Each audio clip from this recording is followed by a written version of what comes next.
बिस्मिल्लाहिर्रहमानिर्रहीम। Now let us derive first equation of motion.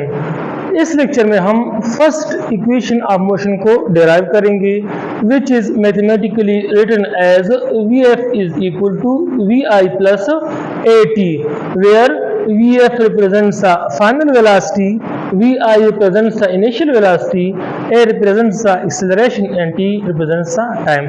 इस first equation of motion को हम बोला क्या करेंगे, प्रूफ करेंगे। तो चलो प्रूफ करते हैं, ठीक है। As we know that acceleration can be written as delta V divided by delta T। This is equation number first, where this is the acceleration, this is the change in velocity, and this is change in time। And we know that change in velocity can be written as final velocity minus initial velocity, and change in time can be written as final time minus initial time। Now here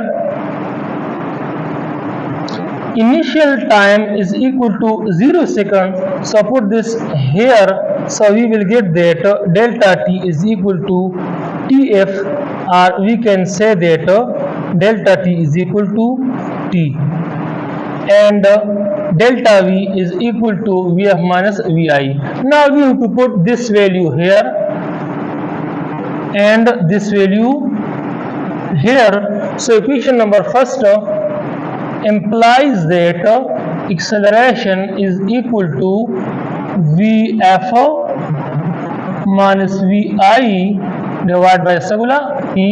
Now here is 1 by taking cross multiplication, we get that Vf minus Vi is equal to A into T। Now this implies that Vf is equal to Vi plus At, which is our required result। thus हमने आसानी के साथ first equation of motion को proof कर दिया है, ठीक है गोला। अगर किसी स्टेप की समझ ना आई हो तो बेटा पूछ सकते हो, ठीक है, शाबाश।